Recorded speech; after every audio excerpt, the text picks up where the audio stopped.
Hello students, this is Chandan Gautam and we will continue our class of current electricity from 10th science. Right, in the previous classes we have discussed about what is charge, properties of charge, what is electric current, potential difference, Ohm's law, resistance, combination of resistances.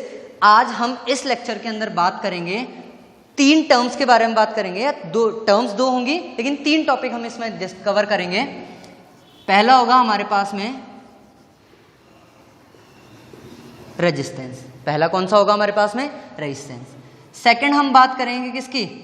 वो factor जिसके ऊपर resistance क्या करेगा? Depend करेगा. मतलब factors on which resistance depends. And the next term will be R resistivity. Resistivity कौन सी होगी? रेजिस्टिविटी. Got it? ठीक है. हम बात करते हैं सबसे पहले किसकी? रेजिस्टेंस की. ठीक है, तो देखो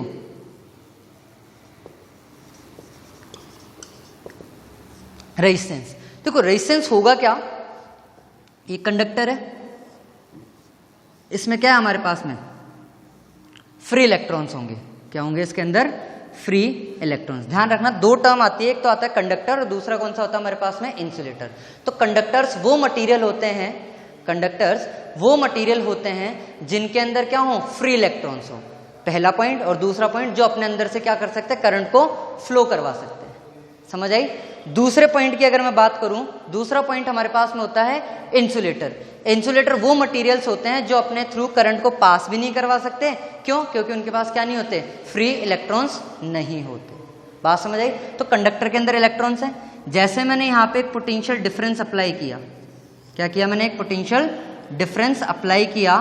तो जैसे ही पोटेंशियल डिफरेंस अप्लाई करूंगा तो यहाँ पे करंट फ्लो होगा, मतलब चार्जेस फ्लो होंगे. तो इनका क्या होगा? रैंडम मोशन होगा. और उस रैंडम मोशन की वजह से क्या होगा? यहाँ पे एक कोलिजन होगा इलेक्ट्रॉन्स का, जिसके लिए टकराएंगे आपस में और इनकी वेलोसिटी क्या हो जाएगी? कम हो जाएगी. तो वेलोसिटी कम हो गई इलेक्ट्रॉन्स की. तो याद अपन ने पढ़ा था करंट में, करंट इलेक्ट्रिसिटी के अंदर इलेक्ट्रिक करंट की डेफिनेशन, उसके अंदर क्या था? Rate of flow of charge, या मैं बोलूं amount of charges flowing in per unit time. तो जब यही कम हो गया तो अल्टीमेटली हमारी क्या कम हो जाएगी? करंट. मतलब करंट के पाथ में क्या हो गया? एक अपोजिशन प्रोड्यूस हो गया, एक अपोजिशन अकर हो गया. ठीक है, या मैं बोलूं एक बैरियर क्रिएट हो गया. तो बात क्या समझ आई इससे? यहाँ पे resistance is the property of material itself. इस मटेरियल की प्रॉपर्टी थी, अलग से नहीं लगाया हमने कोई भी resistance. Resistance is the property of material by which it opposes the flow of electric current. By which it opposes the flow of electric current. बात समझ आई? अब देखो रेजिस्टेंस निकल के किसके अंदर आया था? ओम्स लॉ के अंदर अपन ने पढ़ा था V इक्वल्स टू IR. यही पढ़ा था अपन ने. तो V इक्वल्स टू IR जब अपन ने पढ़ा था तो उसके अंदर क्या देखा था? R क्या था? इसी ओम्स लॉ के अंदर निकल के आया था. तो हमेशा ध्यान रखना रेजिस्टेंस की जो SI यूनिट होती है, हमेशा ध्यान रखना यूनिट कौन सी यूज करनी है? SI unit. और एक चीज और, यूनिट हमेशा मार्क करनी है. कोई भी न्यूमेरिकल कर रहे हो तो यूनिट हमेशा मार्क करनी है. SI यूनिट होती है इसकी ओम. क्या होती है इसकी SI यूनिट? ओम. और उसका सिंबल होता है ये. टॉम एंड जेरी देखते थे ना अपन.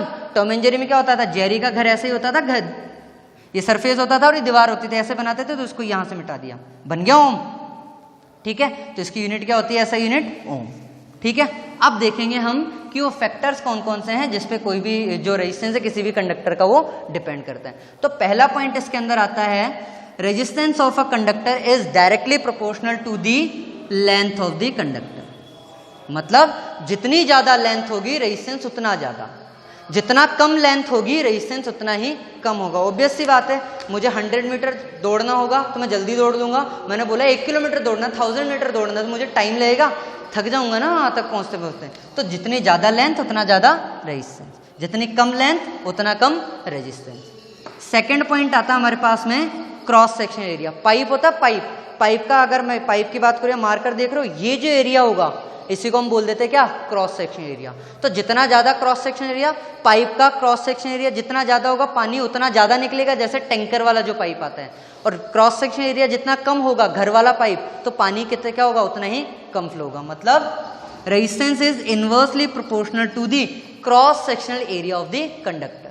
मतलब इसको इंक्रीज करूंगा तो रेजिस्टेंस डिक्रीज हो जाएगा, और इसको मैं रिड्यूस करूंगा तो रेजिस्टेंस क्या हो जाएगा, इंक्रीज हो जाएगा। मतलब एक दूसरे के उल्टे हैं। बात समझ आई? चलो यहां तक बात समझ आई होगी। Equation number 2। अब दोनों इक्वेशन रेजिस्टेंस की है, तो इससे क्या लिख सकता हूं from equation 1 and 2, R is proportional to the L/A। अब हम कोई भी मैथमेटिकल इक्वेशन पढ़ते हैं उसके अंदर हम बात करते हैं क्या, कि रेजिस्टेंस जो है वो क्या करता है, रेजिस्टेंस मैथमेटिकल इक्वेशन किस टर्म में होती है, इक्वल के टर्म में। तो प्रोपोर्शनलिटी साइन को हटाने के लिए हम कोई ना कोई कांस्टेंट यूज करते हैं। तो जैसे इस साइन को हटाऊंगा तो एक कांस्टेंट आएगा रो L/A। क्या है ये, रो। और ये रो क्या होता है हमारे पास में, रेजिस्टिविटी। इस रो को हम क्या बोल देते हैं, रेजिस्टिविटी। बात समझ आई? तो ये जो रेजिस्टिविटी अभी देखेंगे, नेक्स्ट टाइम हमारे पास रेजिस्टिविटी होती क्या है, लेकिन अभी तक यहां तक बात समझ आई। Resistivity, length of the conductor, cross sectional area of the conductor and resistance of the conductor. बात समझ आई यहां तक? ठीक है, चलो अब हम बात करेंगे किसकी, रेजिस्टिविटी की। हम बात करेंगे किसकी, रेजिस्टिविटी की। तो देखो रेजिस्टिविटी को ध्यान से समझना। रेजिस्टेंस हमें समझ आया, तो रेजिस्टेंस से रिलेट करती हुई है, बस थोड़ा सा डिफरेंस होगा। मैंने कंडक्टर लिया, लेट सपोज उसकी लेंथ मान ली मैंने 1 मीटर, और इसका क्रॉस सेक्शनल एरिया मैंने मान लिया 1 मीटर स्क्वायर। ठीक है, क्रॉस सेक्शन एरिया क्या मान लिया मैंने, 1 मीटर स्क्वायर। ठीक है, अब देखो लेंथ भी मिनिमम टू मिनिमम 1 मीटर हो गई, और ये भी क्या मेरे पास मिनिमम वैल्यू है। तो रेजिस्टिविटी को डिफाइन कैसे करूंगा,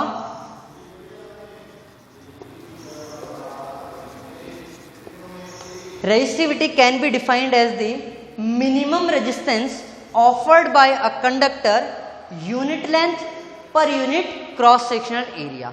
I repeat, resistivity can be defined as the minimum resistance offered by a conductor unit length per unit cross sectional area. उसी को हम क्या बोल देंगे, resistivity of that conductor. बात समझ आई? अब देखो इसकी यूनिट कैसे निकालेंगे। R का फॉर्मूला क्या निकल के आया था, रो L/A, यही बात थी। तो रो की बात करूं, रो को मुझे अकेला करना है, तो rho is equals to R into A/L। R की यूनिट क्या थी अपने पास में, ओम। एरिया की यूनिट क्या अपने पास में, मीटर स्क्वायर, अपॉन लेंथ की यूनिट क्या अपने पास में, मीटर। 1 मीटर से 1 मीटर जाएगा तो रो की वैल्यू कितनी आ जाएगी, यूनिट क्या आ जाएगी, ओम इंटू मीटर। रो की यूनिट क्या आ जाएगी अपने पास में, ओम इंटू मीटर। ये इसकी क्या हो जाएगी, ऐसा यूनिट। देखो किसी भी यूनिट को रटो, अगर याद रह जाती है बहुत अच्छी बात है, याद नहीं रहती है तो उसको निकालने का तरीका ढूंढो। ठीक है, वो लॉन्ग लास्टिक रहेगा, कभी भी नहीं भूलोगे। तो इस लेक्चर में हमने क्या क्या कवर किया, what is resistance, factors on which resistance depends and resistivity of the conductor. I hope सब लोगों को समझ आया होगा। नहीं समझ आया तो कमेंट सेक्शन में कमेंट करके बताएं क्या क्वेरी है, मैं उसको नेक्स्ट क्लास के अंदर रिजॉल्व करूंगा। अब तब तक के लिए thank you class, have a nice day. Okay.